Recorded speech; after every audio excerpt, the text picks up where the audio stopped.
Isang patay at 3 sugatan ng araruhin ng UV Express ang 12 motorsiklo at 2 kotse sa Commonwealth Avenue sa Quezon City. Ang driver ng UV Express umaming uminit ang ulo matapos may makagitgitan siya sa kalsada. Saksi si Sandra Aguinaldo.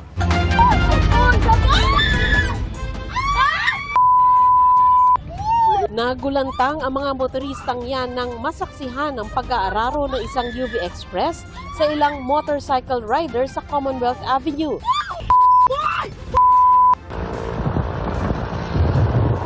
Pero ang UV Express nagtuloy-tuloy lang at muntik pang mabangga matapos harangin ng isang truck.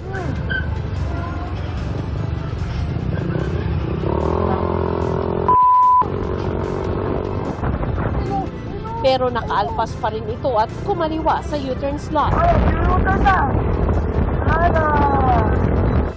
Matapos ang pang-aararo, ang mga sinuyod na motorsiklo makikitang nagkalat sa tabing kalsada.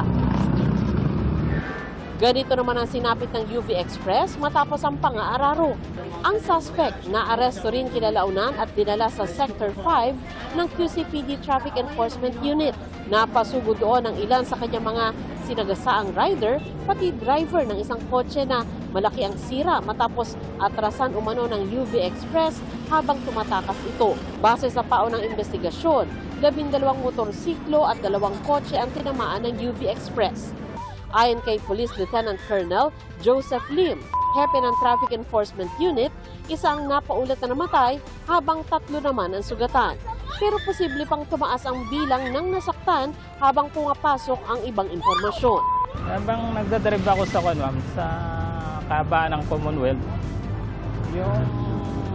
hindi ko napakansin, basta may bumanggalan sa likod ko. Yung motor ko tumilapon, kasama na ako doon. Sa video na po, ayun na po yung pangalawang beses na bumalik siya. Yung nadamay na po yung mga rider.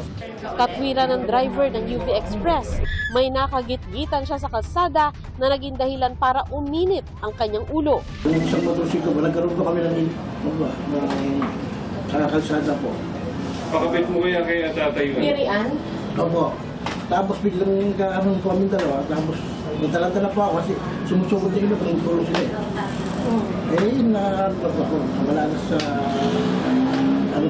dahil sila ko ng galit ko sa kanya. Hindi ko na pala nagawa ko. Negatibo sa alcohol ang suspect. Nakatakda naman siyang isailalim sa drug test. Para sa GMA Integrated News, Sandra Aguinaldo, ang inyong saksi. Mga kapuso, maging una sa saksi. Mag-subscribe sa GMA Integrated News sa YouTube para sa iba't ibang balita.